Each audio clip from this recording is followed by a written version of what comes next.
La tension est partiellement retombée ce vendredi au Tchad, au lendemain d'une journée de violence inédite lors de rassemblements anti-pouvoir.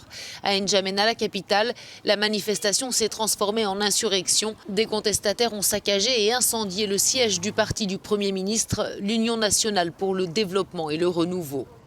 On ne s'attendait pas à ça, on pensait comme c'est une manifestation pacifique et que les gens devaient manifester pacifiquement. Et or, c'était une déclaration de guerre contre notre parti. C'était un groupe, centaines de personnes qui étaient venues armées avec des couteaux, des pneus, tous ces gens-là. Et en plus avec des essences.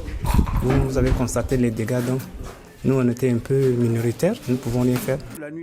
Les manifestants contestaient le maintien au pouvoir de Mahamat Idriss Déby Itno à la tête de l'État. Au-delà des dégâts matériels, les violences ont fait des dizaines de morts à travers le pays. Ces insurgés portent la lourde responsabilité d'une cinquantaine de morts et près de 300 blessés, surtout à N'Djamena, mais aussi à Moundou, Doba et Koumra. Suite aux dérives extrêmement graves vécues ce matin, a pris les mesures conservatoires suivantes. L'instauration d'un couvre-feu de 18h à 6h du matin jusqu'au rétablissement total de l'ordre à N'Djamena, à Moundou, à Doba et à Koumra.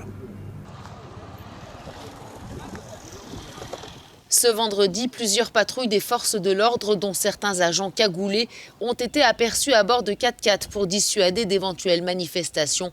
Toute activité publique des partis politiques et organisations de la société civile demeure suspendue.